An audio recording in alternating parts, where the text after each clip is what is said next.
Hi everyone, welcome to Gagan story time. आज की हमारी स्टोरी है घमंडी राजकुमारी। बहुत साल पहले की बात है। एक बादशाह था जिसकी एक बहुत खूबसूरत बेटी थी।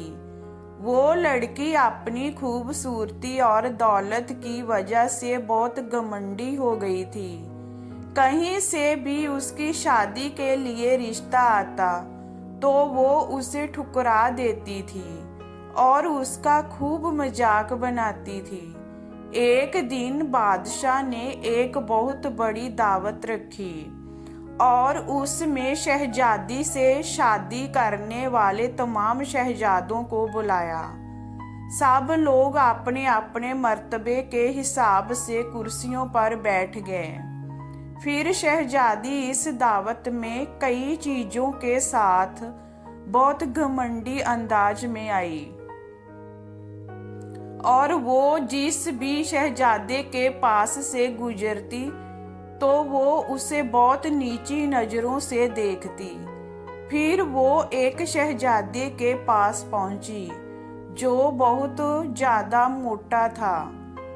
तो शहजादी ने उसका मजाक उड़ाते हुए अपनी कनीज से कहा, देखो ये तो आटे का बोरा है। जब दूसरे शहजादे के पास पहुंची तो कहा कि ये तो कोई खंबा है। और जब तीसरे शहजादे के पास गई तो कहा, ये तो सफेद चूहा है। इसी तरह शहजादी हर शहजादे की बेइज्जती करती रही। लेकिन एक शहजादे को तो देखकर उसे बहुत हंसी आई क्योंकि उसने दाढ़ी रखी हुई थी। शहजादी ने उसका मजाक उड़ाते हुए कहा कि जरा देखो तो इसने कैसे अपने चेहरे पर घास फूस उगा रखा है। बादशाह ने जब ये देखा कि कैसे मेरी बेटी मेहमानों का मजाक उड़ा रही है तो बादशाह को बहुत गुस्सा आया और उसने जे भरे दरबार में ऐलान कर दिया कि शहजादे पसंद करे या ना करें, लेकिन मैं इसकी शादी किसी गरीब या फकीर से करवाऊंगा। इस ऐलान के बाद तमाम लोग वहां से चले गए। फिर कुछ देर बाद वहां एक भिखारी आया जो गली मोहल्ले में गाने गाया करता था। फिर वो शाही महल के खिड़की के पास बैठकर गाना गाने लगा। जब बादशाह ने उसकी आवाज सुनी तो उसने अपने नौकर से कहा कि उसको जहां बुलाकर लाओ। तो नौकर फटे पुराने कपड़े वाले उस भिखारी को अंदर बुलाकर ले आया। फिर उस भिखारी ने शहजादी के सामने बहुत अच्छा एक गाना गाया और फिर बादशाह से इनाम मांगा। तो बादशाह ने कहा, तुमने बहुत अच्छा गाना गाया है, मैं तुम्हें बहुत अच्छा इनाम दूंगा। मैं अपनी बेटी की शादी तुमसे करवाऊंगा। शहजादी ने जब ये सुना तो वो हैरान हो गई। उसने बहुत ज्यादा ड्रामा किया लेकिन बादशाह ने उसकी एक ना सुनी। बादशाह ने उसे डांटते हुए कहा कि मैंने मेहमानों के सामने ये वादा किया था कि मैं तुम्हारी शादी किसी भिखारी से करूंगा।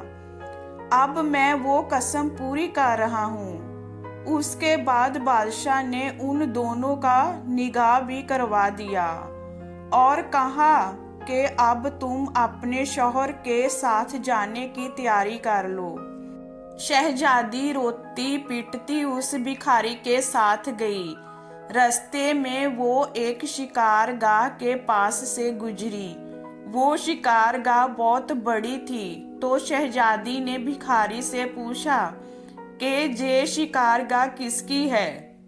तो भिखारी ने कहा कि मैंने सुना है कि तुमने एक दाढ़ी वाले का मजाक उड़ाया था। ये शिकारगाह उसी दाढ़ी वाले की है। अगर तुम उस दाढ़ी वाले से शादी कर लेती तो ये शिकारगाह तुम्हारी होती। इसके बाद वो एक बड़े से बाग में पहुंची। ये बाग देखकर शहजादी ने पूछा कि ये बाग किसका है, तो भिखारी ने कहा कि ये बाग भी उसी दाढ़ी वाले का है। फिर वो एक बड़े अजीमो शान शहर में दाखिल हुई। इतना बड़ा और खूबसूरत शहर देखकर शहजादी हैरान हो गई। उसने पूछा कि इस शहर का मालिक कौन है, तो भिखारी ने कहा ये शहर दाढ़ी वाले के मुल्क में आता है। अगर तुम उससे शादी कर लेती तो ये सब तुम्हारा होता। शहजादी ने अफसोस करते हुए कहा कि मैंने बहुत बड़ी गलती कर दी, काश मैं उससे शादी कर लेती। तो भिखारी ने नाराज होते हुए कहा कि मुझे उससे कोई मतलब नहीं, मगर तुम मेरे होते हुए किसी दूसरे मर्द की बातें क्यों कर रही हो?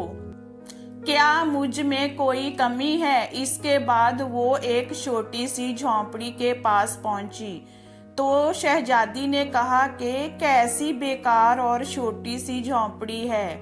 तो भिखारी बोला कि ये मेरा घर है और यही वो जगह है जहां हमें जिंदगी गुजारनी है। तो शहजादी बोली कि तुम्हारा नौकर कहाँ है?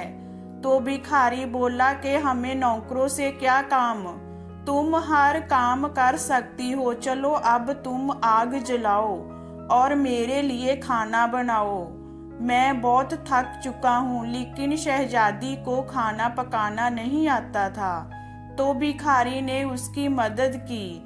फिर कुछ देर बाद उन्होंने उल्टा सीधा खाना पकाकर खा लिया और सो गए। दूसरे दिन उसे भिखारी ने जगाया और घर का काम करने को कहा।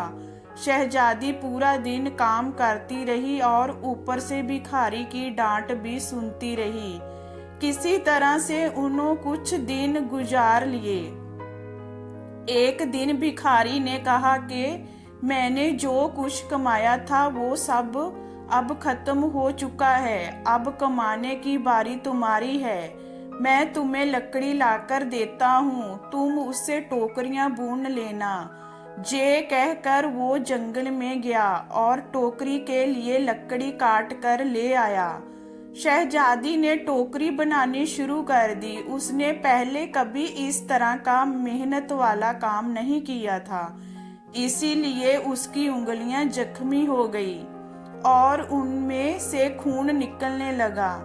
ये देखकर उसके शौहर ने कहा कि तुम ये काम नहीं कर सकती, मैं तुम्हें धागे लाकर देता हूँ, तुम उससे कपड़े बुन लेना। लेकिन वो ये भी ना कर सकी। तो उसके शौहर ने कहा कि तुम तो मेरे लिए बिल्कुल भी काम की नहीं हो, तुम तो कोई भी काम नहीं कर सकी, तुमसे शादी करके मैं बर्बाद हो गया। ठीक है, मैं कोशिश करता हूँ कि तुम्हारे लिए मैं मिट्टी के बर्तन ला दूँ, तुम उन्हें बाजार में जाकर बेच दिया करो। इस बात में घमंडी शहजादी ने कहा कि जब मैं बाजार जाऊंगी तो मेरे मुल्क के लोग मुझे इस हाल में देख के मुझ पर बहुत हंसेंगे। तो शौहर ने कहा कि ये मेरा मसला नहीं है, अगर तुम भूख से नहीं मरना चाहती हो तो तुम ये काम करना ही पड़ेगा। मिट्टी के बर्तन बेचने का काम बहुत अच्छा चल रहा था। लोग जब एक खूबसूरत लड़की को बाजार में बर्तन बेचते हुए देखते तो उस पर तरस खाकर उससे कुछ ना कुछ खरीद लेते। जब बर्तन बिक गए तो भिखारी ने और बर्तन लाकर दिए। इस दौरान एक सिपाही वहां से गुजरा तो उसने बर्तन लेकर उसमें लात मार कर तोड़ दिया और कहा कि दोबारा तुम इस तरह से रास्ता मत घेरना, एक तरफ बर्तन रख कर बेचना, बीच रास्ते पर मत बेचना। शहजादी बहुत परेशान हुई। उसने सारा वाकया घर आकर अपने शौहर से बताया। शौहर ने कहा, तुम बिल्कुल पागल हो। तुमसे किसने कहा था कि तुम बर्तनों को ऐसे बीच बाजार में रख कर बेचो? आखिर वहां से लोगों को निकलने में परेशानी होती होगी। मुझे लगता है कि तुम ये भी नहीं कर सकती। ये तुम्हारे बस का काम नहीं है। मैं शाही महल जाऊंगा। हो सकता है शायद तुम्हारे लायक कोई काम वहां मिल जाए। ये कहकर वो शाही महल के लिए रवाना हो गया। शाम को वो वापस आकर कहा कि तुम्हारे लिए शाही महल में मददगार बावर्ची की जगह मिल गई है। अब कम से कम हमें पेट भर के खाना तो मिल ही जाएगा। इस तरह वो घमंडी शहजादी एक मददगार बावर्ची बन गई। वो रोज सुबह से शाम तक बावर्ची खाने में रहती और रात को बचा हुआ खाना अपने घर ले आती। इस तरह दोनों मियाँ बीवी का गुजारा होने लगा। महल में आए हुए उसे कुछ ही दिन गुजरा था कि उसने सुना कि महल में कोई शाही प्रोग्राम है। जब मेहमान आने शुरू हुए तो शहजादी बावर्ची खाने की खिड़की से उन्हें देखने लगी। गुलाम कीमती कपड़ों में मेहमानों का इस्तकबाल कर रहे थे। हर तरफ शानो शौकत और धूमधाम नजर आ रही थी, लेकिन शहजादी अपनी किस्मत पर आंसू बहा रही थी और अपने तकब्बुर और बेवकूफ़ी पर पछता रही थी। उसी दौरान वहां कुछ कनीजें आई जिन्होंने शहजादी को लजीज खाने दिए। शहजादी ने उस खाने को टोकरी में रख लिए और घर की तरफ चल दी। अभी वो महल के दरवाजे से गुजर ही रही थी कि अचानक बहुत कीमती पोशाक पहने हुए एक आदमी ने उसका रास्ता रोका। शहजादी ने जब उसकी तरफ देखा तो ये वही दाढ़ी वाला बादशाह था जिसका उसने मजाक उड़ाया था। वो खौफ से कांपने लगी। बादशाह उसे लेकर महल में पहुंचा। इतने सारे लोगों को देखकर उसका अपने ऊपर काबू नहीं रहा और घबराहट में उसके हाथ से टोकरी गिर गई और उसमें से खाना निकलकर चारों तरफ बिखर गया। तमाम दरबारी हंसने लगे। शहजादी का उस वक्त हाल ऐसा था कि किसी तरह जमीन फट जाती और वो उसमें समा जाती। उसने झटके से अपना हाथ छुड़ा लिया और भागना चाहती थी। फिर बादशाह ने उसे दोबारा पकड़ लिया और नरमी से बोले कि डरो मत। क्या तुम मुझे नहीं पहचानती हो? मैं वही भिखारी हूँ जो तुम्हारे साथ झोंपड़ी में रहता था और मैं वही सिपाही हूँ जिसने तुम्हारे बर्तन तोड़े थे। ये सब कुछ मैंने तुम्हारे लिए इसलिए किया क्योंकि मैं तुम्हें पसंद करता था और तुमसे शादी करना चाहता था। अब तुम्हारे घमंड का इलाज हो चुका है।